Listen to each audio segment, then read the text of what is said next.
Practically every day, you hear his voice without even noticing.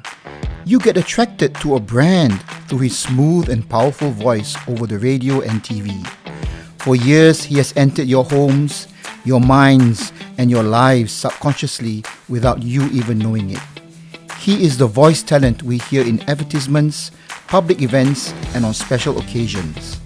He has built a profession, become an industry icon, and played his part in nation building. On this episode of Cuba Cerita, we get to meet the man behind that voice, Rodney Michael, on this episode of the DNA of Nation Builders.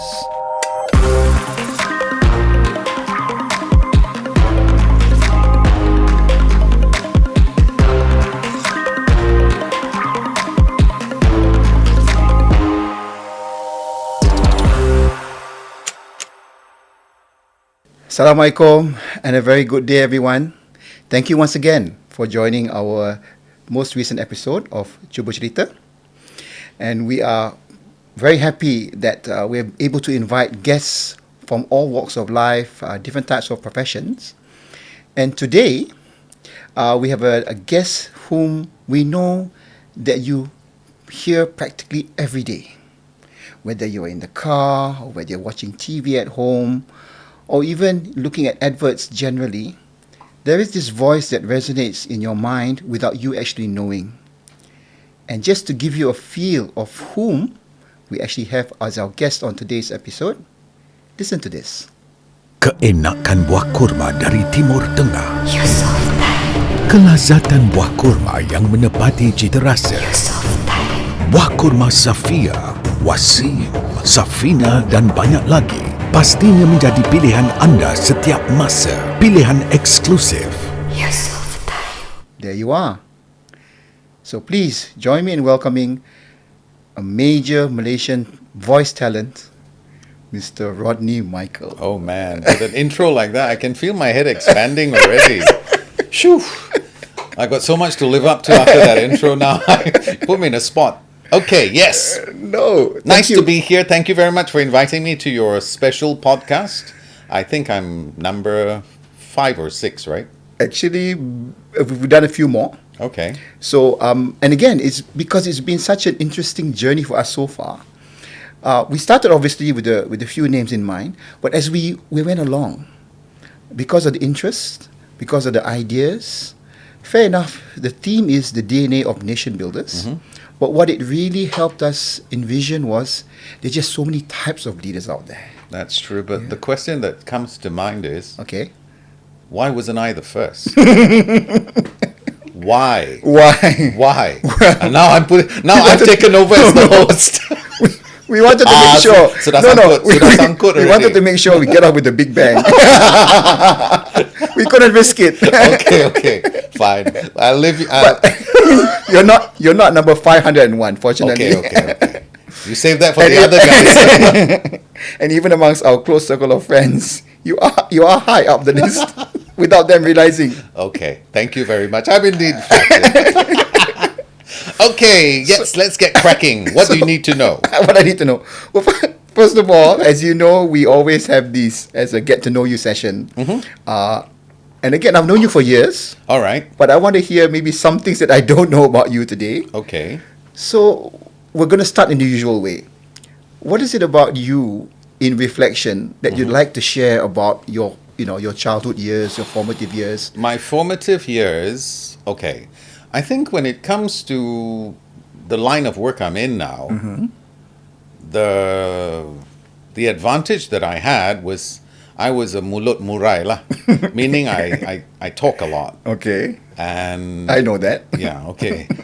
And the problem is, it wasn't a problem, it was a problem in school, but in school I always was more of a sports person. Okay. But somehow or other, there were some teachers, I don't know what they saw in me, but they realized that I was more skewed towards things like performing arts. So I was doing things like dramas and, going on stage and public speaking and debating, all this boring stuff. I mean, it's really boring. Like, you don't get to get women by telling them I'm from the debating team, right? So I was doing stuff like that, public speaking, especially during secondary school. Yep. And it never crossed my mind that it was going to kind of make me, to kind of like skew me towards, or rather steer me towards what I do now, which is, basically talking and telling stories. Yes. And getting people to part with their money by convincing them that this product is probably the best thing that ever happened in their life today. Right? Yeah. So I think I would have to thank people like Brother Lawrence, because he was the one that was so much into things like public speaking, Yes. debating, and Yes. stuff which was not hip. But he kind of encouraged us to do stuff like that in the quite what I would consider to be the finest school in the country, which is St. John's Institution. Maybe in the world too. Universe? Yes. Or even better. Probably, right? Without argument. Yeah, okay. And I think because of that, like I say, performing arts, one thing led to the other, and But in school you were someone who was quite diverse lah. Sports, obviously everyone had a role to play in sports. yeah. But in reflection, do you come from a family who were either in the arts or even in terms of having a voice like yours? Was your father a deep voiced person? Actually, I came from a family of all big mouths. Oh, big mouth. They would just ramble on and on and on and on until somebody just decided to fall asleep. No, but my dad did have a fairly bassy voice, and Okay. sometimes in retrospect, when I think about it, when I was pre-puberty, right? I sounded very much like my sisters. I actually sounded like I had a woman's voice, and a lot of people, when I used to answer the phone, people say, "Oh, I spoke to your daughter." Ask my father. I spoke to your daughter. My father said, "No, that's my son." And then it cracked, Okay. and then all of a sudden it became froggy lah, Okay. for lack of a better word, froggy lah. And then that's how I got stuck with this lah, But I think when you talk about what exactly got me into this line, I think it would have to be a natural progression from club DJing to this, simply because, I'm almost embarrassed to say this, but the defining moment in my life when I was 13 or 14 would have to be the movie Saturday Night Fever. Okay. Now when I watch it, I tell myself, what a crappy movie it was. It was such bad acting, blah, blah, blah. The Okay, music was but- fantastic. but- when I watched that movie as a teenager, I told myself, I had to be part of this scene. I don't know why. It just kind of like stuck. It gripped me, So As in the disco scene, no, it was just an acting the role? excitement. It was just the excitement of that whole Saturday night movie fever vibe. So I told myself at that precise moment when I saw the movie, Okay. I said, okay, I can't dance like Tony Manero, who is John Travolta in this character. Right? Yes. Then I wanted to be the Bee Gees. I wanted to be one of the Bee Gees. And then somebody told me they're brothers. That just messed everything up. So the next best thing I could think of was to be part of the nightlife scene. And Okay. so after Form 5, when all of you orang kaya punya kids started to, spread your wings and Spread our fly wings. off to faraway lands to study at your parents' expense, I decided to actually try and get myself into that nightlife scene. So I became what they call a roadie Okay. with an entertainment company. There was a entertainment company called Duchess Design and Installation. This is way back. Sounds familiar. No? Yeah, it was. They were one of the few people who were managing or running a disco. Now I use discotheque, which a lot of the millennials are. Apa ni discotheque? Discotheque. Okay, that's the old word for club. Okay. They were running a club called Where Else in Okay. Hotel Malaya. And they also used to do corporate functions whereby, the company dinners and dances, right? Yes, yes. So obviously I wanted so much to be a DJ, but of course I can't. There was no school to attend to. So the only way is to work your way up. And so I became a roadie, which is a glamorized word for coolie. Meaning you carry barang lah. You carry heavy speakers. It was back-breaking stuff because the stuff back then was so heavy and everything. But I was so adamant about getting involved in this nightlife scene that I said, what the heck, I'll just do it, right? And of course, I come from a family of 3 elder sisters and me being the youngest and only son. So it must have been a shock to my parents, like, oh my God, how do we tell people that our son is a laborer? As a coolie. Oh man. So I told them, I said, just say I'm a roadie. A lot of people don't know what the heck it is. So it sounds a bit atas lah. On the road. Yeah. So I was doing that for a while and my then boss said, you could make it as a DJ.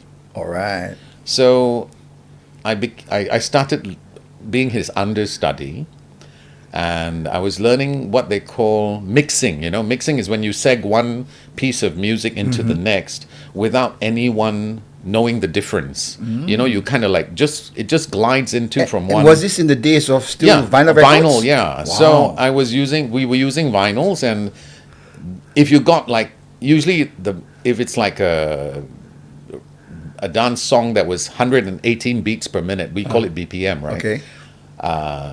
So we can sound almost like medical doctors. Like, Beats what's per his minute. BPM? Okay. So then we used to do that where we seg one song into the next. Okay. And it would be a perfect seg, meaning people Seamless. couldn't decipher the fact that, hey, there's another song already in, But I was horrible at that. So in DJ parlance, they would call it, I was the kuda specialist. Because when you get the beats to not be in sync, it becomes a galloping beat, like trrr. And then people on the dance floor would look at you and wonder like, which beat do we follow now, bro? We cannot handle this. So what eventually happened was I got phased out of the club scene, and because too many people were doing the kuda dance, right? So then they told me like, why don't we just let you be the annual dinner and dance DJ come MC, because you don't have to mix for that. You just have to talk a lot and and look presentable and be on time. So I said, yeah, I could handle that. So I did that for a while. And after which, one of my corporate clients, Public Bank, Okay. they wanted to do an internal video for, if I'm not mistaken, it was, of course, this was a long time back when I had hair. So my memory was a lot better then. For Tan Sri Teh Hong Piao, I think it was Okay. his birthday video or something. Alright. And since I was doing their annual dinner and dances, they said, we've got this video, we'd like you to voice it. So I said, okay, I've never done this before. And I went to a studio and I recorded it, and it was utter rubbish. It was so bad, it was scary. But I don't know whether they used it or not, but that was my first time. I mean, trying, I had no idea what was inflection, what was nuance, what was being subtle, how to breathe. So it was just like being thrown into the deep end of a swimming pool and being told to like, okay, swim. So it was really bad. And after which, one of the audio engineers at the studio said, you need a lot of work, but you have a commercial voice. I had no idea what that meant. Commercial voice. What is a commercial voice? I was like, so he said, why don't you give me a contact, blah, blah, blah, and we'll see around and see what happens. So progressively, he said, why don't you start training, reading out aloud, read in the bathroom, because the bathroom, the reverberation you'll be able to hear yourself better, and you improve that way. So I said, okay, I'll try it. But I mean, to me, it was just left ear, right ear thing. And then I got one or two calls, and people were saying like, okay, come in and do some recordings, and I did it, and then they got rejected, and I did it, and I got rejected, and I did it and got rejected. Wow. Simply because of the fact that you were being benchmarked against the big names. You were being benchmarked against like the Patrick Theos and the Jeffrey Nicholsons and all that. So you were like this new kid on the block, and everyone was saying like, let's try something different. And then I came into the equation, and people say like, oh man, this guy sucks. Really? Yeah, I mean, you're like different. You just don't know what to do. You didn't have any idea as to what were the key words to emphasize, and what were what words that needed to be, kept softer and things like that. And after a while, it was kind of demoralizing. It would be. Because you do like 10 times and you get rejected 10 times. You're like, oh man. It's So like asking hard. the same woman over and over again, would you like to go out with me? Would you like to go out with me? Would you like to go out with me? Would you like to go out with me? Come on, one more time, please, one more time. But I persevered, and I think I was very lucky because I had a lot of people who helped me unconditionally. I don't know why. Maybe because I was like, I don't know, maybe I looked like helpless or whatever. I have no idea. But there are not many of you out there too, right? Actually, back in the day, when we wanted to be a voice talent, you had to be approved to be a voice talent. You Right. had to be approved by RTM. Not any Tom, Dick, and Harry could just say, hey, I got a nice voice, I want to do a commercial, right? No. Right. You had to get approval from RTM. Wow. And RTM, you had to submit your voice and they will approve it. And if you were approved, only then could your voice be on RTM or TV3. They were the governing body to decide which voice could be heard and which couldn't. So they had, I don't know what their criteria was, but I managed to get approved. But that was just the start. Yeah. And then you get rejected and rejected and rejected. And then there was one day, I think it was just one liner. I think it was just one line. So I was telling myself, I said, I can't possibly mess up one line because then I'd be an imbecile. How can anyone mess up one single line, right? So I was telling myself, if you mess this up, then it's okay, like, you just got to realize that It's not this for is you. just not cut out for you, right?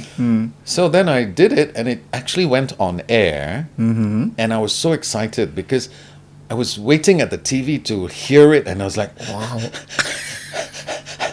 like hyperventilating, and then it's like, my voice, and then next thing, where, I finished commercial over already. That's just one line, right? Alamak. But then you get that once you get your little toe in the door, it builds up confidence, Right. and you work your way up, blah blah blah, and then slowly you start to become better at your craft. But my problem was I was trying so hard to sound like the established names. Right. So I was trying to sound like Patrick Theo. Okay. I was listening to them, and I was trying to emulate every nuance that they did. Jeffrey Nicholson, all the other big voiceover talents, right?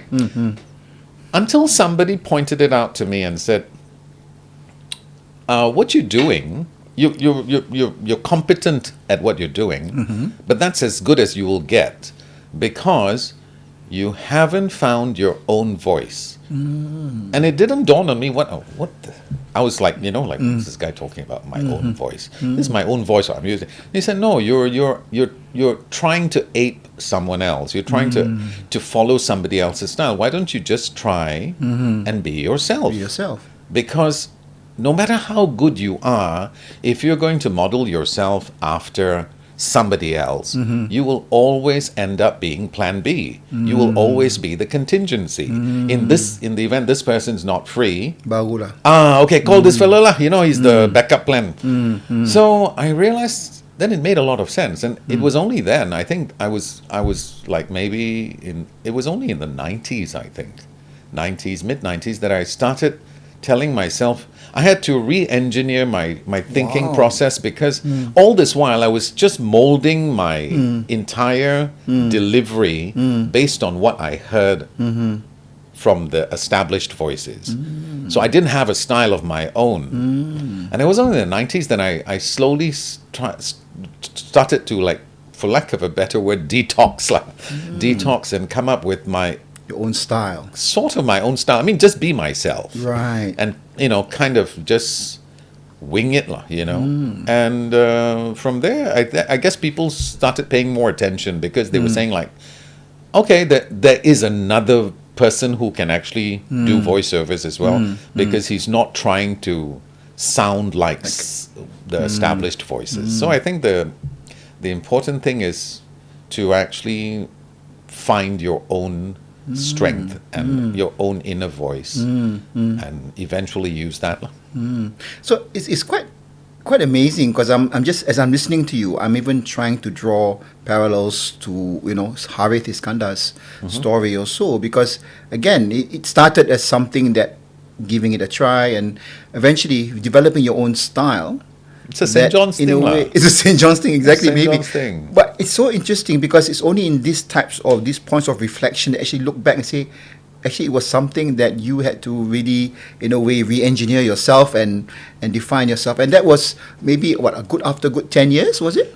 You see, the thing is, I would like to say, like, it doesn't, it's, I'm done, hey, I've reached the I'm top of the food chain or whatever. Yeah. No, you constantly have to evolve, because you see, like, for instance, now, the lingo now, the style of delivery now is different from maybe 10 years back. Wow. 20 years back, for instance, cigarettes were where the money was. Okay. That was the heyday of advertising. Everybody who had a cigarette account, a tobacco account, was swimming in cash, because cigarette boys were just throwing money. I mean, it's like this. The advertising industry was, I think, like 50 to 60% tobacco related. Yeah.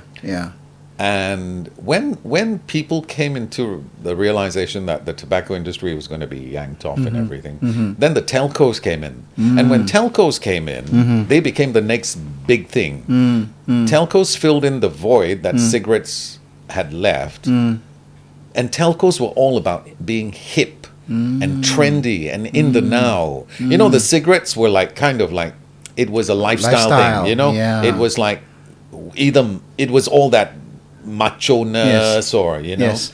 whatever. But the advertising, the telco industry came in like, it was all young, it was hip, it was like fast moving. So all of a sudden you were like, and then you suddenly realize that, oh my God, I'm so old. And you got to speak the different style. Yeah, so then you have to adapt. Yeah. You have to adapt, and you have to try and sound hip, which is tough when you're so geared towards sounding this way, and then all of a sudden you got to try and sound hip and young and vibrant, and give, people were saying like, hey, can you make it more exciting? And you were like, those days when you talk about exciting, it's just like shouty, a bit more in your face. But now excitement meant inflection. It was like, yo, that kind of thing, right? So you're like, oh man, but this is so not my era, right? But So when you adapt. receive a script to read, you actually have to idealize and imagine. Not everything can be scripted, right? Actually, when you get a script, the most important thing for me anyway, I mean personally, is the music. The music is always the most important thing, because that is the basis of what the commercial is going to sound like. If, for instance, it's a tinkling piano or an acoustic piece, right? Chances are it's going to be a very atas product. It's a very like soft sell product. And if, for instance, it's a raunchy piece, then it's got to be something that you kind of like a bit shouty, a bit loud, a bit in your face. So I think that's, to me anyway, I always ask my clients, do you have the music? Have you chosen the music? Because for me, that is kind of like where I would go with my read. So you have to feel it. And I don't know whether you've actually been able to categorize or even count, but are you able to visualize? What do you mean, like categorize or count? I cannot counter. You think that's because I'm a voice talent, I can only count up to 10, is it? Excuse me, I do know how to count, okay? I've got 19, 10 fingers and 10 toes, 10, 20. 20, sorry. Okay, sorry, you were saying. How many adverts do you know you've actually done throughout all the years? Is there a number that you keep? Do you keep a log? No, I don't. I actually don't, but occasionally what I do is I go to YouTube and I check out some of these old commercials just to hear what I sounded like back Seriously? then. Yeah, Wow. because then I would know that, okay, I have, you know, when I hear something back then and I hear it now, I hear a commercial I did like maybe last week, for instance, then I will know like, okay, that's how I sounded back then, and I sound now. So there's a difference. There's a, you know, it's like it's evolutionary, lah. You know, you're still moving on a. But this will be very visible to you, but not necessarily to us who are maybe laymen. Well, I think if you look at commercials or advertising from the 80s, 90s, and the millennium, then you would realize that a lot of advertising back then was just simple ABCD stuff. Okay. You know, it's like, get a deep baritone voice, and this voice will then sell you a cigarette. You know, that was it, right? But then, if you notice when Apple, can I say Apple on the... Yeah. Okay. When Apple came up with their iPhones, they did away with all this deep voice-over voices. They got Joe Public, who had the squeaky voice, Yes. a geeky voice, and he was just like, you know, the new Apple iPhone has got this fabulous, and that, you know, that kind of. So everyone's like, hey, it was something so different Kan. because it was a product that was not aimed at an older demographic. It was aimed at a younger demographic, Yeah. which is people who are college kids, teenagers to young 20s. Yeah. You know, so they wanted people to relate, Who sounded like their them. market relate to that voice, you know, because it's like, hey, he's talking to us. Yeah, yeah. I mean, so that's what they wanted. So then you realize like, oh man, this is how it's going. It became very personal. Advertising became personal in the sense like I mean, this is my take on it. Nowadays, when you talk about advertising, people want to hear a voice that talks to me. I'm not talking to the masses, although Very you are. personalized. It sounds very personalized. Like if you were to look at a lot of the commercials now, they're actually very targeted to a specific clientele, Okay. and they're very personal. It's like, you know, for instance, if you're like even the banks, right? Banks those days, you're like, you know, across the board, every Tom, Dick, and Harry was their client. Yeah. But now the banks have become very Even more personalized. They're very Yeah. personalized. They're actually talking to a specific demographic, like for instance, see, like the PRS thing, right? You know, they're talking to people like as though that's a one-to-one thing. Yeah. You know, Yeah. that is the true measure of. It's how they connect also, Yeah, right? because Yeah. you need to connect to Yeah. people. Because if people are like blah, blah, blah, blah, blah, and people say just, but when the person says like, do you know blah blah blah, blah, and then you're telling the story and like, yeah, actually, yeah, you know that it works that way. So I think you need to have that connection. You need to have something that tweaks a person's attention to the point where, hey, yalla. Okay. I can relate to that. You Always can talking relate to to me. that. You see. By the way, you've always been on your own. Has there ever been a point in time where maybe a client that says, hey, Rod, come and join us? Or because obviously you actually learn how to even dictate how these things are choreographed and made, right? No, actually, to be honest, we used to have the pre-pandemic SOP and the Okay. post-pandemic SOP.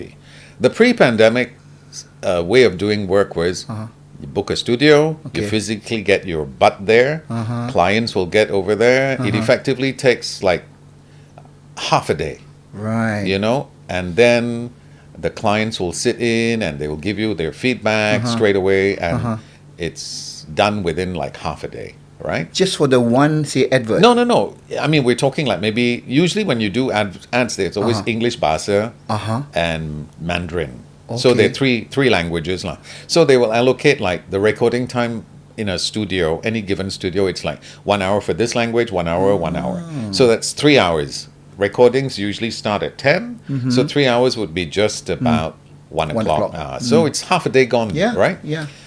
Nowadays, then after that, the pandemic kicked in and people had to start thinking out of the box. And they had no choice, so they started the Zoom stuff. And that's when voice talents had to move on to multitask.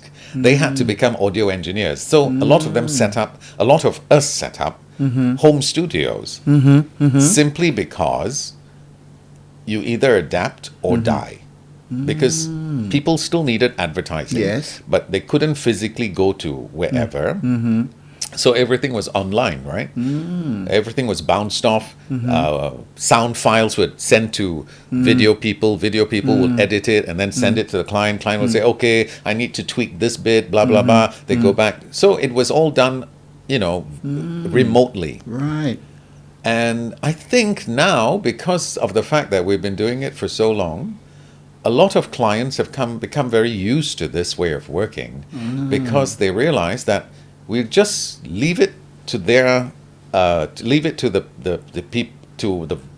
studios or whatever to handle it, and we'll just get the final product. And when you get the final product, you say, no, I kind of like this version.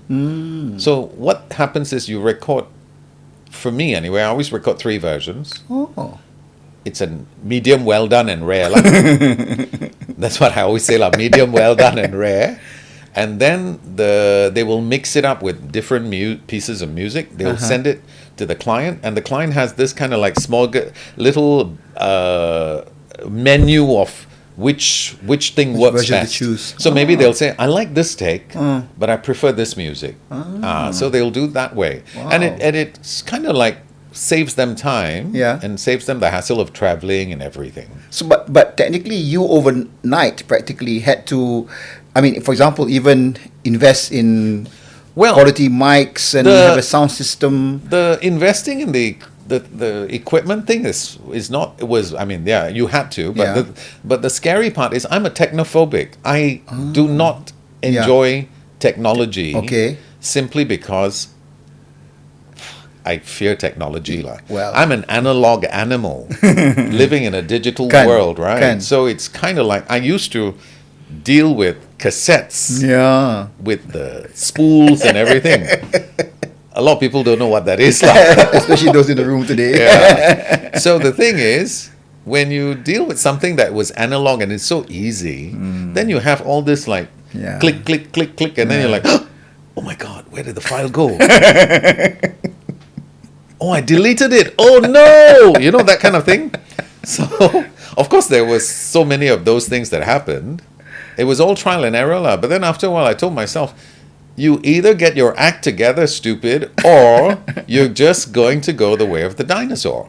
So I got people to help me to learn, and I boo-booed so many times. And then I eventually learned about technology, and I told myself, you cannot be so scared of technology, because eventually it's just going to overpower you anyway. But today, your profession, for you personally, you're focused on voiceovers. I like don't like doing anything other than that, because I actually tell my clients I'd rather you book a studio and I come over and record it, because I'm not an audio engineer. And I don't know anything about sound and reverb and blah, blah, blah. Especially technology is advancing and all that. So I prefer that the professionals handle handle things like audio, and I just come in and do my stuff, and then thank you very much, that way everyone is happy. But like I said, the pandemic kind of spinned everything around, and people had to accelerate their learning process. So today, do you see there's another generation of voice talents coming through? Oh, if you go to the website, if you're looking for voice talents, can I plug the Voice Guild? Okay, it's called voiceguild.org. It's a website, Malaysian voice website. you'll have like close to 200 odd voices. Serious? Yeah, they do different languages, Okay. different styles. Okay. Some people specialize in animation. Some Okay. people specialize. So there are lots of very, very, very, very, very talented Malaysians who lend their voices to movies and stuff like that. But they can't be doing it full time, lah. a lot of them are doing it full time. A lot of them Really? are doing it full time because, Oh.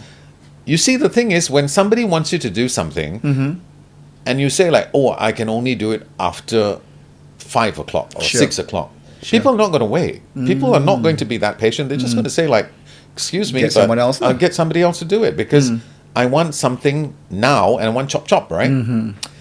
So I think it's very difficult for you not to be available 24. I won't say 24/7, but to be available as and when there is a need for you to be, recording something. But I mean, politely speaking, you are regarded as, if you want to benchmark, say, the Patrick Teo and Jeffrey Nicholson of those days, Rodney Michael No, I don't is the think. one today. I think you a lot Be of too people, humble, lah. No. Excuse me, I'm not humble. You know me. I'm not humble. You know me, but honestly, no, I'm not so humble. I hear you all no, the time. It's just that, Yeah. to be very honest, Yeah. just that different voices work for different Sure. products, right? Sure. So the thing is, maybe it's because some people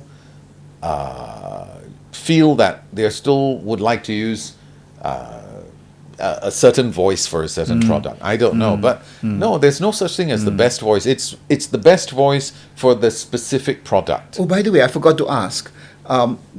Does a client, for example, choose a few voices, and then they then decide on this particular voice? And I want to maybe ask, maybe related to the famous Yusof Taiyob advert. Were you one of a few talents that they considered? I have no idea about the history of that, but with regard to that Yusof Taiyob ad, that was actually the brainchild of Datuk Yusof Taiyob. Yes. Yeah, he sat in for the recording and everything. Really? And it's become an iconic ad simply because every Ramadan it comes out, right? Yes. But me personally, right? Uh-huh. I actually didn't do anything out of the ordinary. I was just being myself. Yes. The special part for me for that commercial is the women who whisper. It is the women who whisper the name Yusof Taiyob, right? Okay. To me, that is the thing Yeah lah. that makes that commercial stand out, because very few commercials actually have a whisper. Actually, kan? Everything is shouting. Everyone tends to shout their Yeah. brand, their label, especially if you have the word free. The four-letter F word in advertising speak is the ultimate tekan word lah. Free! Like that lah. So it was very out of the ordinary To have someone whisper. to have someone whisper. And I remember when we did the recording, Siapa nama dia again? there were three ladies. There were three ladies. There were three ladies. The first one, I sound like a player lah. You had to choose lah. No. I had nothing to do with the choices. So there were three I'm ladies. just like a roadie. I'm a coolie. You see, orang suruh pergi sana, saya pergi sana.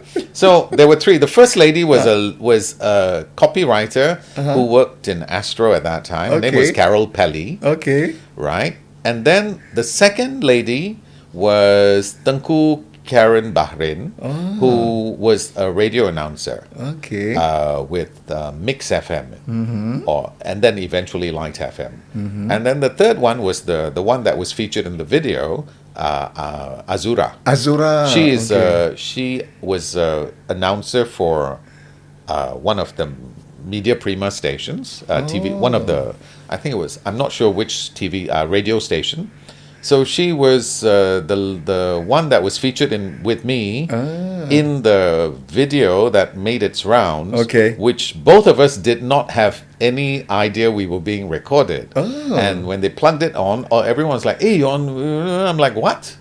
you're on this siakap keli, I'm like, what is siakap keli? I don't know what you're talking about. Then it just went viral. It became iconic lah. It became viral because of that video, you see. Okay. And then a lot of spoofs came out and blah blah blah and all that. But is there, okay, maybe at that point, is there any one particular advert or event or, by your standards, you'd say something you're extremely proud of that stands out from the rest? Actually, the one thing that I must say I'm quite surprised, and I still do it now, is that a lot of people don't know this because it's like totally off tangent. It's totally out of my comfort zone. Is the fact that I'm the voice of Coco Crunch. Coco Crunch? Yeah, a lot of people think Okay. like, are you the voice of that? Like We'll look that up, We'll look that up. Coco Crunch, okay. It's Coco Crunch, Nestle Coco Crunch, the breakfast cereal with the great chocolatey taste. So you see, a lot of people don't realize it because they're like, they always hear this like voice, and they're like, oh, what? Coco Crunch? So, but I like. It's good to get out of your comfort zone because you actually push yourself. And did you have to do that type of commercial a few times to get I was Coco Crunch from day one. Whenever they came out with Coco Crunch. But now I think they killed Coco in Malay. I don't know. I hope they don't sue me for this. But I don't know whether they killed Coco in Malaysia. But Coco is still rampant in Philippines, Indonesia, and if I'm not mistaken, Dubai. If I'm not mistaken. So Coco has spread his wings. He's now an international star. So I'm the Coco guy, which a lot of people kind of find hard to relate to because you have the enakan buah kurma, and then I was like Nestle Coco. And it's like it's difficult to wrap, but I like doing stuff like that because it challenges you. It takes you to a place that you're not familiar with, but. So and again, it's a different thrill, I guess. Yeah, it's but you do both Bahasa and English too, right? Yeah. And is it true that I'm not sure whether I heard it direct, but someone told me that you actually even do some was it either a religious promotion event? Was it? Well, I do a lot of work for Mawib. Mawib, okay. Yeah, I mean, I just did one for Mawib, a long documentary. So Mawib people they know you're Rodney lah. I would like to think so. And maybe after seeing this, tak boleh lah. Mana boleh? Kasi potong sama dia. But the thing is, at the moment, because you see, in Malaysia, we used to have something called Made in Malaysia. Okay. Whereby all commercials had to be produced and shot by Malaysian companies, like film companies, right? Okay. Then the era of the globalization, the multimedia super corridor, blah, blah, blah, and then we had to get rid of the MIM.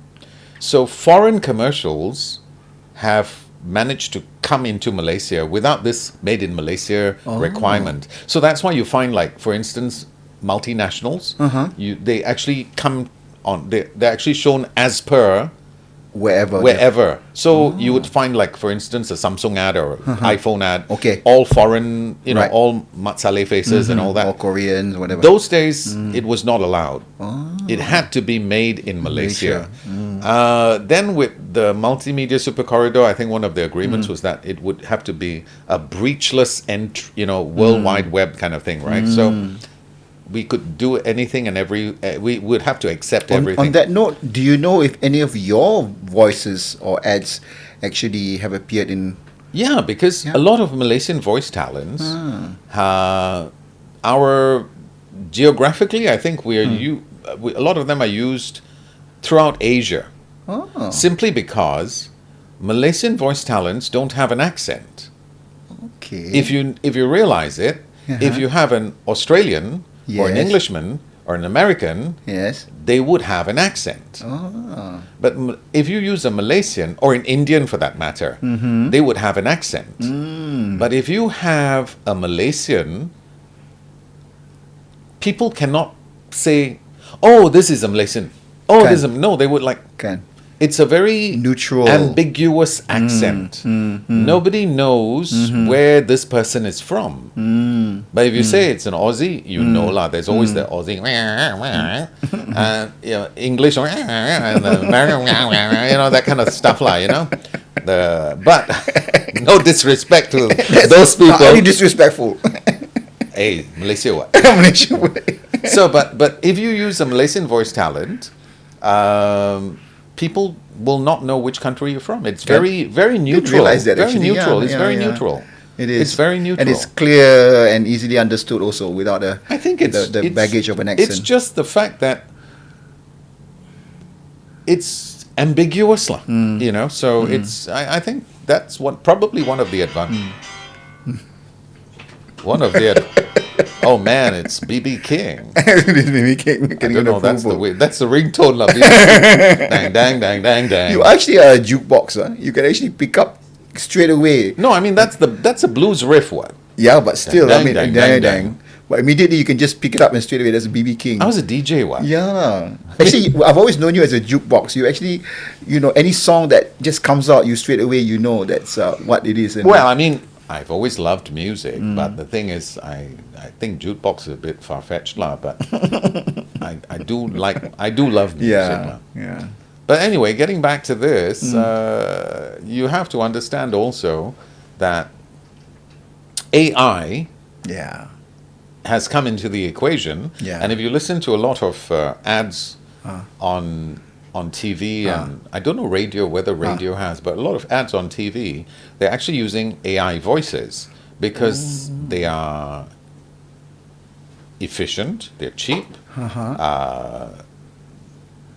and they're kind of like, you go to an AI website, you have like so many voices. You just pick whichever one. But you these want. are artificially created voices too? Yeah, but the thing is, I don't know. I don't know whether I'm being pessimistic, but I think the voice talent industry has got at the most another 5 years. Really? Because with the advent of AI, Kan?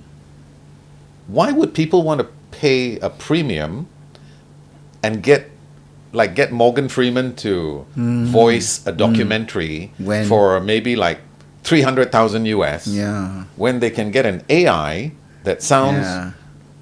95% like Morgan Freeman and AI voices can emote too. Wow. So, and they've moved away. They're like from leaps and I mean they're light years ahead now. So it's almost hard to discern between AI voice and a real voice. So I think it's only a matter of time before people, it's like the same Actually, thing. yeah. The same thing like musicians. Yeah. A lot of musicians are like considered. It's like Slowly becoming obsolete. a machine or- could do the same thing. Yeah, So it's a yeah. bit scary, lah. But Yeah. it's the way it is, lah. Yeah, yeah. No, I mean, these are very interesting insights, Rod. And I mean, I think this is where, if there's anything that also we are trying to portray here is, on the one hand, you created a niche for yourself at a time where there was a growing demand. And I like the part where you related about you actually were able to realize consciously you needed to change and become your own self. I don't think you always look at it yourself, but say for someone like me outside looking in, I really admire how you have built that career over the years diligently. I think the reality is that like anything else, you cannot stagnate. Yeah. You have to move on and on and Yeah. on. So Yeah. the learning curve never stops. You Okay. keep on learning, you keep on improving, you keep Yeah. on trying. Like now the biggest threat looming in the horizon would be AI, AI. because that's probably going to wipe out the arts lah. Yeah. Because Well, everyone was saying not like, just the oh, arts. AI Yeah. is like, oh, it's going to replace accountants and it's going to replace blah blah blah, but they didn't realize like for instance ChatGPT, right? It can actually write you a script in the space of 30 seconds. And if you say, give me a script, 300 words, and it will give it to you, and then you type in, give me a punchline at the end. It will do it. Wow. And all within a minute. Yeah. So I speak to people, and these are creative people, and they say, how do you compete with that? Yeah. It's only a matter of time before clients realize, and I'm sure clients already do, Yeah. that why do I want to deal with a person when I can deal with a machine which is so predictable Yeah. and so pliable and so compliant, no ego trip, no attitude problem. So why would I want to go through the hassle? I deal with a machine. Yeah. You know, I mean. But again, I mean, it is what it is, but it shouldn't also be a deterrent or a demotivator. I think at the end of the day, we still do not know what we do not know. Yeah, I And mean, that's all hopefully- in the future. I mean, who can predict the future anyway, yeah, right? yeah, So yeah. I think you just plug along, do your best that you can, and just hope that things pan out in the end, you know? You just need to figure out, you can't figure out the future. Yeah. So you just live in the now. Yeah. So let's, Anyway. don't worry about, Exactly what you don't know also. yeah, you know, who knows? But anyway, coming back to today, it's really been a pleasure. I really felt a lot of fun also talking to you. I mean, again, I've known you for years, and we always laugh whenever we meet. And I do hope that it resonates. I'm sure it resonates with the audience. Now, there's one final part to this episode where we're gonna ask you to give us a true or false answer. Alamak. And I'm just gonna ask you a series of So what do I do? questions or Just do statement. that. Yeah. Hey, upside down or like that. Okay. True or false? Okay. Again, it's meant to be fun and. Can I just say it? No, I want you to show it. I don't want to Alamak, just okay. hear your voice. I want to see the signs. Okay. Okay. First of all, in school, you always wanted to be in the school football team, Okay. but you didn't make it. True or false? True. Okay. I didn't make it, of course. 'Cause you like sports. I was the president of the smoking club. Okay. The It official was president. Unofficial club, and you were a prefect. Yes, and I knew about it all the time. Oh, Okay. I'm sure you knew, but you were a nice prefect, lah. You didn't give me a hard time. So you were not diligent enough in your job. Okay. Yeah. Sorry. Go Okay, ahead. next question. Have you always been a supporter of Arsenal? I have always been a supporter of Arsenal since Arsene Wenger. Oh, Prior to that, I was never a supporter of any football club. seriously? I've always been a fan of Arsene Wenger because I think he came into the equation and just changed the mindset of the English football Oh, I never knew that culture. about you. I always thought you were hardcore. No, I wasn't a Arsenal. hardcore Arsenal fan because I wasn't I loved football. Okay. But I wasn't like Arsenal, no. Okay. But when Arsene Wenger came in, I said, oh my God, the professor. He's a professor. Okay. He was so cultured. He was so cultured, and he was so composed. And he wasn't unlike the other loutish managers like Yeah, he Alex was very- Ferguson, yeah, you know, that yeah. that Excusez-moi. gangster, Alex Excusez-moi. Ferguson and all the rest of the riffraff. But Scottish. I must say that for Arsene Wenger was Yeah, if you look back actually Yeah. now, a lot of the reflections on him showed the real culture and the quality of the gentleman. no, I think what he did was he revolutionized the football culture in the sense like Yeah. from their diet Yeah. to their the fact Everything. that the boozing Even a and cup of coffee also was questioned. all these things were Yeah. taken out of the equation. It's Yeah. like pastas and Yeah. good food and proper training and everything. So it became a science. Yeah. It wasn't just a Yeah. Sunday football game kind of thing. Question back from school. Oh no, statement. Okay. I always pass my maths papers. I passed. True or false? Straightforward. True. Che, you always pass. Are you sure? Barely lah. I mean, P7 is pass, right? Okay lah. They don't know. They don't know. Hey, they don't know what's P7. They don't know. There's only A1, A2, A star. Oh, you mean you guys don't? They don't know. They don't know what They're all P7 is. millennials. Ah. Well, even if they're not, they don't know. They can't. They were never within the P7 category. Okay. my maths was borderline failure lah. So I think P7 it was lah. P7 lah. Was there a P8 ah? Actually, I can't remember. I think no, the there was P7 actually a P8 there. There's a P8, F9. baru. F9. So I was always a P7. I never knew that. I was always. I was a like- P7. You were a brainy guy lah. Unlike me, because I was Losing not hair. really gifted in the grey stuff. but I was gifted with a big mouth. Okay. Kat sekolah pernah kena rotan? Of course. Brother- I have Brother Lawrence. the Adidas stripes to show till now, okay? Okay. Have you ever slept on the job as a DJ? Maybe radio DJ. Well, I used to do the graveyard shift, which was from 3 a.m. to 6 a.m. on a radio station called Radio Music, right? And you were the guy who suddenly pasang azan awal sikit kan? About a minute earlier. But that was because I don't know why, but I think the clock in RTM was also a bit fast. But anyway, those days I used to do the 3 a.m. to 6 a.m. slot because I don't think they felt confident of putting me prime time lah. So they said, give this Bota fella the late night slot when he has a listenership of maybe 20 people. Most of them working in factories. so I was doing that. And yeah, you know, you play a CD, back then CD like. You guys, I'm sure, do people know what CDs are? I think that if they know what is P7 PA, then they know what CDs If are. they know CDs, they'll be thinking, oh, that's a fragrance from Christian Dior. Ooh, CD. But anyway, I used to play like some long playing CD and then just tidur lah. Okay. This one, you know where the question comes from. True or false? You've never lost to Fitri in squash. No, I've always... So true lah, put lah true. This one you got to show a big one. True. Okay. Fitri has always been...